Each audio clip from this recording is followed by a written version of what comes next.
Hello friends, आजच्या व्हिडिओमध्ये आपण किचन युटेन्सिल्सची नावं मराठी आणि इंग्लिशमध्ये समजूया. पहिला आहे खलबत्ता, मॉर्टर अँड पेसल म्हणतात. दुसरा आहे पोळपाट, रोलिंग बोर्ड म्हणतात. तिसरा आहे खिसणी, ग्रेटर म्हणतात. चौथा आहे तवा, ग्रिडल म्हणतात. पाचवा आहे कढई, वॉक म्हणतात.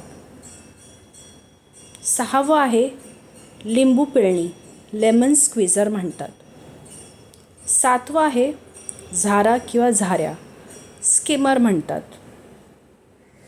आठवा आहे खोलगट चमचा, लेडल म्हणतात. नववा आहे शेगडी, गॅस स्टोव्ह म्हणतात. आणि 10वा आहे काटे चमचा, फॉक. Thank you for watching my video. Video आवडला असेल लाईक, शेअर आणि सबस्क्राईब करा माझ्या